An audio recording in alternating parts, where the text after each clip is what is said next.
So who are your guests today? So I've got Martin Compston, Line of Duty. I can't wait to find out what goes on behind the scenes to help someone like him get on that stage. How you doing? You alright? Yeah, come take a seat. So obviously everybody in whatever line of work they're in has a sort of support network, has that person, that one person who has their back, maybe from childhood right the way through to getting on stage, getting on Line of Duty.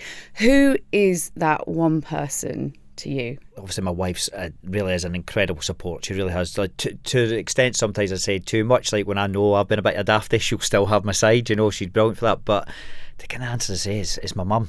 You know, she's sort of been literally the person who's been there since I came into existence. You know, she's been there from the start, and I think, you know, and I'm very lucky that she's still here. Your mum's such a huge bearing on who you become as a person, you know. And she is, I think most people kind of would think their own, but I mean, I genuinely do feel it's like she's super mum. She's a kind of older person. It took me a long time to kind of realise it, and I actually think it was when my acting career was starting to take off that she can't fix everything. Yeah. You know, because you just assumed that she can, because she always did. Oh, yeah. You know, whatever situation, if you were ill or you were in trouble or something, or you always go, my mum will fix it. My mum will be the person to go to. And I think it was the first thing I met. I think I went to an audition in London, and it was my first time kind of going out of Scotland, going down to the big bad city and all that stuff. And I messed up an audition.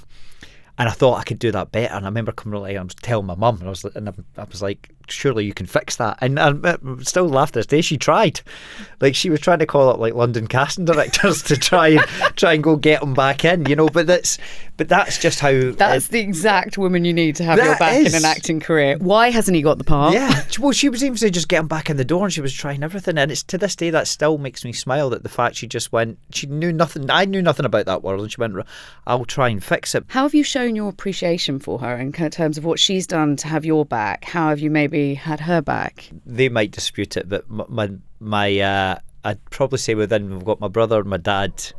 Probably say me and my mum are a bit more cultured of the two. Like we like reading and all that kind of thing, so we probably have a bit more grown up conversations. We're probably between the two of us, if things are kicking off in the family, like we can phone each other and kind of go like be the calm heads. So you do that for her? Like, yes, have you ever had a moment with her where you've kind of properly wrapped your arms around her or celebrated her or gone, just thank you for having my back? I think what was really, again, incredibly lucky with this job, when I think I was 17 or 18, I was on like a film tour and I managed to take her to Japan, which was wonderful. You know, at that age, to be able to take your mum across the world to go see this amazing country somewhere I was desperate to see, and to be able to share that experience together. And the Japanese are such a wonderful people. Like they were so kind. I always knew they'd be very polite, and that was my own kind of probably bad preconceptions in terms of, like, I thought they'd be just very polite and very kind of maybe a bit cold, standoffish, and they couldn't be more lovely. They couldn't take more care of me and my mum. It's how I think your mum or that person in your life shapes your life as well. Yeah. Like my mum, I remember her always saying to me, never look up to people and never look down on people, focus straight ahead.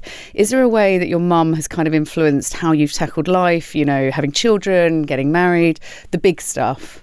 I think just the amount that she's there for me, that it's definitely influenced me as a father. Like I want to be for my son what she was for me. She's just a kind person, you know. She's just a good person, and I think that's got to rub off on you. And as I said, she always sees the best in people, especially myself and my brother. You know, she'll try and do everything, and I see how much joy she takes in her grandkids is amazing to see. And it's really nice, like when she it's really nice. You know, I'm very lucky to split my time between Scotland and America, but when she comes over to Las Vegas, yeah, casual. When she comes over to Vegas and sort of hangs out with my wee boy and stuff, it's. Do you know what I've loved is everything you've said so far has been family centric. Yeah. You know, when you say about who inspires you, who are these big people that kind of drive your career, etc. I think there's always an expectation that it's, you know, a big mentor in your life, etc. It's actually so close to home.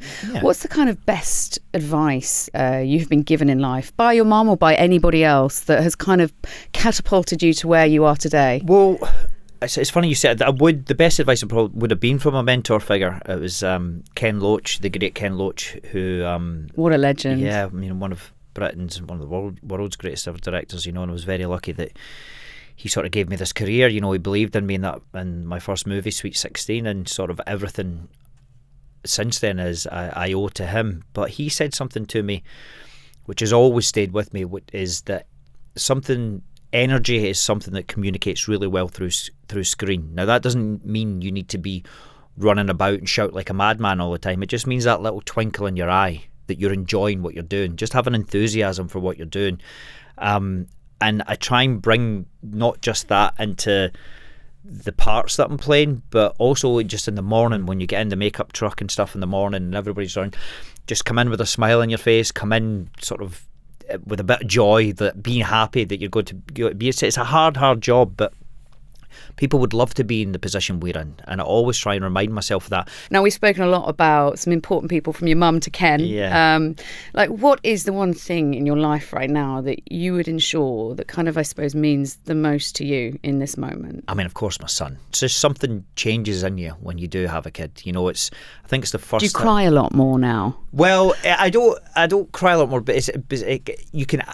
I think as an actor, because I do need to cry sometimes for my job, that's a lot more accessible. But yeah, I think because it's the first time, look, because you've got your mum around you and obviously my wife and your partner and stuff, but I think it's truly the first time you're not the centre of your world.